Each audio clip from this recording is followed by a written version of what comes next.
नमस्कार, आदाब, सत श्री अकाल, जय भीम, जोहार। मेरा नाम है नवीन कुमार। पहलगाम हमले के बाद देश के हालात बेहद तनावपूर्ण हैं।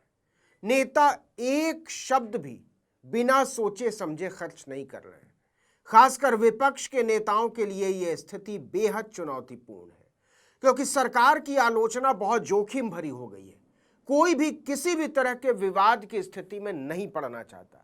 खुद राहुल गांधी और मल्लिकार्जुन खड़गे भी बहुत सोच समझ कर बोल रहे हैं। ऐसे में कांग्रेस के कुछ बड़े नेताओं की ओर से गैर जिम्मेदाराना बयानों ने भाजपा को हमला बोलने का मौका दे दिया है।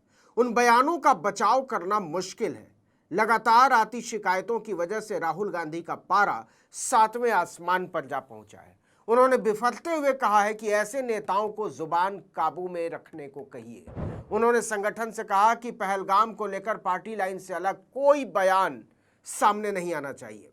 इसके लिए बाकायदा एक प्रेस कॉन्फ्रेंस की गई, जिसमें पार्टी महासचिव जयराम रमेश ने कहा कि कश्मीर के मुद्दे पर जो राहुल गांधी और मल्लिकार्जुन खड़गे बोल रहे हैं वही पार्टी की आधिकारिक लाइन है। इससे अलग हटकर किसी भी नेता की राय कांग्रेस पार्टी की आधिकारिक राय नहीं है। कांग्रेस पार्टी को यह बात ऐसे ही नहीं कहनी पड़ी है कि राहुल खड़गे ही कश्मीर पर आधिकारिक बयान दे सकते हैं। दरअसल अभी हाल ही में कांग्रेस नेताओं की ओर से पहलगाम पर ऐसे बयान सामने आए जिन पर विवाद हुआ और बीजेपी की ओर से निशाना साधा गया। हालिया बयान महाराष्ट्र के कांग्रेस विधायक की ओर से आया है।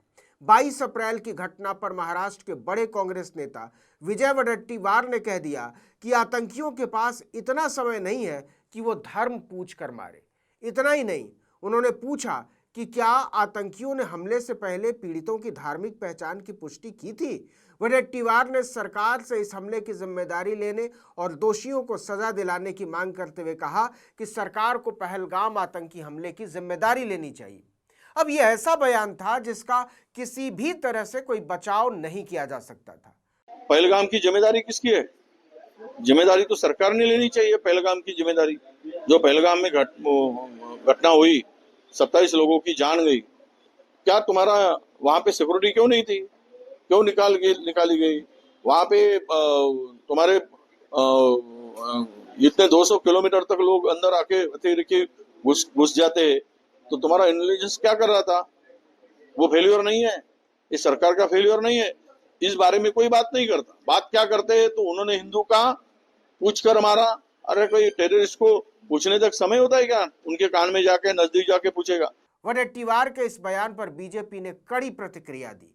बीजेपी नेता मुख्तार अब्बास नकवी ने कहा कि कुछ लोगों को पाकिस्तान का समर्थक बनने की होड़ से बाहर निकालना होगा। यह न तो उनके हित में है और न ही देश के हित में। बीजेपी के राष्ट्रीय प्रवक्ता शहजाद पूनावाला ने भी कांग्रेस नेताओं पर पाकिस्तान को क्लीन चिट देने की होड़ में शामिल होने का आरोप लगाया। उन्होंने कहा कि कांग्रेस नेता एक के बाद एक पाकिस्तान को क्लीन चिट देने की होड़ में लगे हुए हैं। हाल ही में रॉबर्ट वाड्रा और दूसरे नेताओं के भी ऐसे बयान सामने आए जिस पर बीजेपी नेताओं ने हमला बोला। रॉबर्ट वाड्रा ने हमले के पीछे आतंकवादियों की सोच पर टिप्पणी करते हुए कहा कि उन्होंने संभवतः भारत में मुसलमानों के साथ कथित अन्याय का बदला लेने के लिए गैर मुस्लिमों को निशाना बनाया हो। कांग्रेस नेता मणिशंकर अय्यर ने घटना को ऐतिहासिक संदर्भ देते हुए इसके लिए भारत के विभाजन को जिम्मेदार ठहरा दिया। वहीं कर्नाटक के मुख्यमंत्री सिद्धारमैया के हवाले से यह बात सामने आई कि इस हमले की प्रतिक्रिया में पाकिस्तान के साथ युद्ध जैसा कदम उठाने की जरूरत नहीं है। सिद्धारमैया से जब आतंकी हमले पर भारत की प्रतिक्रिया के बारे में पूछा गया तो उन्होंने कहा कि युद्ध की कोई ज़रूरत नहीं है, हम इसके पक्ष में नहीं हैं, हमें कड़े कदम उठाने चाहिए, सुरक्षा बढ़ाई जानी चाहिए। हालांकि बाद में सिद्धारमैया ने सफाई पेश की कि उनकी बात को ठीक तरीके से नहीं समझा गया और गलत तरीके से पेश किया गया। कर्नाटक कांग्रेस के एक और नेता आरबी तिम्मापुर ने भी ऐसा ही बयान दिया। ये सारे बयान कांग्रेस पार्टी के खिलाफ गए और राहुल गांधी मल्लिकार्जुन खड़गे के लिए एक विचित्र स्थिति पैदा होती चली गई। दरअसल कांग्रेस नेताओं के बयानों पर भाजपा के नेताओं ने राहुल गांधी और मल्लिकार्जुन खड़गे को ही घेर लिया। पूर्व केंद्रीय मंत्री रविशंकर प्रसाद ने प्रेस कॉन्फ्रेंस करके कांग्रेस नेताओं के बयानों को असंवेदनशील और बेशर्मी भरा बता दिया। रविशंकर प्रसाद ने कहा कि एक तरफ राहुल गांधी और मल्लिकार्जुन खड़गे पहलगाम हमले पर एकजुटता की बात करते हैं तो दूसरी तरफ उनके नेता इस तरह के बयान दे रहे हैं। प्रसाद ने पूछा कि क्या राहुल गांधी और मल्लिकार्जुन खड़गे के बयान महज औपचारिकता ही है। उन्होंने कहा कि कर्नाटक के मुख्यमंत्री सिद्धारमैया का बयान पाकिस्तान के न्यूज चैनलों द्वारा दिखाया जा रहा है। जब पूरी दुनिया के देश भारत के साथ हैं तो कर्नाटक जैसे अहम राज्य के मुख्यमंत्री ऐसा बयान कैसे दे रहे हैं।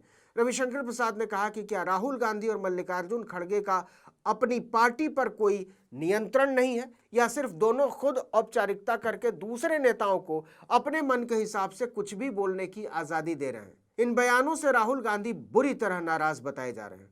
उन्होंने कई बड़े नेताओं से खुद बात की है और उनकी क्लास लगाई है। राहुल गांधी ने पार्टी के संगठन से भी कहा है कि यह बात ठीक नहीं है और इसे मंजूर नहीं किया जा सकता, बेहतर होगा इस पर लगाम कसी जाए। पार्टी सूत्रों का कहना है कि कांग्रेस अध्यक्ष मल्लिकार्जुन खड़गे और पूर्व अध्यक्ष राहुल गांधी दोनों इस बात से बेहद खफा हैं कि नेता अपनी मर्जी से अलग अलग तरह की बातें कर रहे हैं, जिससे लोगों में पार्टी के असली रुख को लेकर कंफ्यूजन पैदा हो रहा है। इसलिए हाईकमान की तरफ से निर्देश जारी हुआ है कि नेता सिर्फ आधिकारिक स्टैंड पर ही अपनी बात रखें। इसके बाद से कांग्रेस की अलग अलग राज्यों की इकाइयों ने बैठक बुलाई है और जिला स्तर तक ये बात पहुंचाने को कहा है कि पहलगाम हमले को लेकर प्रतिक्रियाओं में किसी भी तरह का दोहरापन या अलग रुख सामने न आए। दरअसल ये कांग्रेस की पुरानी समस्या है।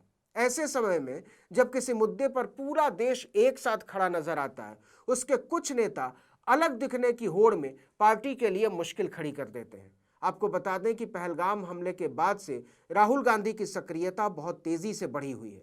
वो कश्मीर पहुंचने वाले विपक्ष के सबसे पहले नेता थे और वहां से भी उन्होंने यही संदेश दिया कि इस मुश्किल समय में हम पीड़ितों के साथ हैं और आतंकवादियों को सबक सिखाने की सरकार की कोशिशों में हमारा पूरा समर्थन है। देखना होगा कि आने वाले दिनों में जो नैरेटिव तैयार होता है उसमें कांग्रेस की राजनीति के लिए कितनी जगह बचती है और पार्टी इस जगह का इस्तेमाल कैसे करती है। यह रास्ता न तो इतना सीधा है और ना ही इतना आसान।